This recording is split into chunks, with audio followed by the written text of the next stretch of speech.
Perth now for the latest on the fire zone and the threat. Avon Ridge, Avon Valley, there into Shady Hills, and was successfully stopped by the retardant line that we dropped yesterday. So the large air tanker dropped 11 loads yesterday and a total of 200,000 litres of retardant. Today we're going to experience strong easterly winds over the fireground, which will still test those boundaries on the western and northern side, and we expect there to be some concerns today, so we ask members of the public to be vigilant. At this stage, the number of properties lost remains at 71. We did have a firefighter injured yesterday, and he's in Royal Perth Hospital being treated for a hip injury. We ask everyone, all members of the public, to please remain vigilant. This is going to be a long duration incident. There's a lot of work to be done. Obviously, again, feelings go out from certainly everyone here to the members of the public who have lost properties.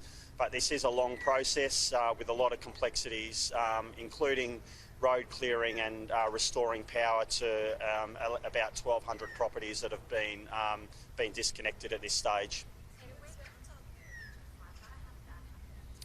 The injured firefighter was actually not actively firefighting, so he just had a slip basically, and it resulted in his hip being injured.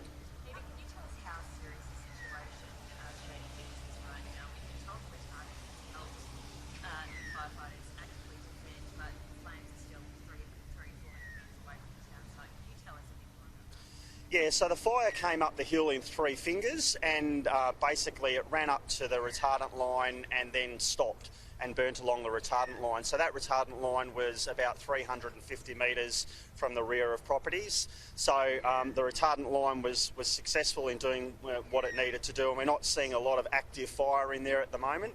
So the situation has eased slightly, but will still be of concern today with the strong easterly winds. Yeah, that's correct. So overnight we were expecting there to be this weather, and the chance of the outbreak into Shady Hills was quite high. So we had 27 crews in there basically ready to defend properties. Yeah, the situation there still remains the same in terms of the emergency warning area.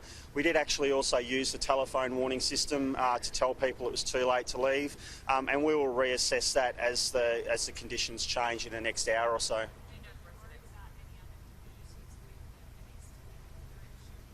Yeah, so the issue today, I guess, will be around Wallyunga National Park and at the bottom of Great Northern Highway.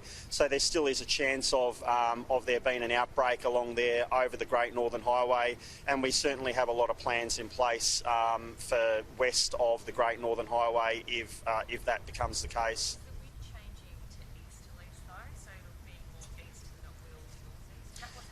Yeah, there's going to be an easterly and an east-south-easterly influence on the fire today. So it is also quite variable because of the Avon Valley. You do have some funneling effect through there, so you can get variable winds all over the fireground. So whilst it's predicted as east to east-south-easterly, we expect it to be quite variable. So really, firefighters are looking at all fronts of the fire during today.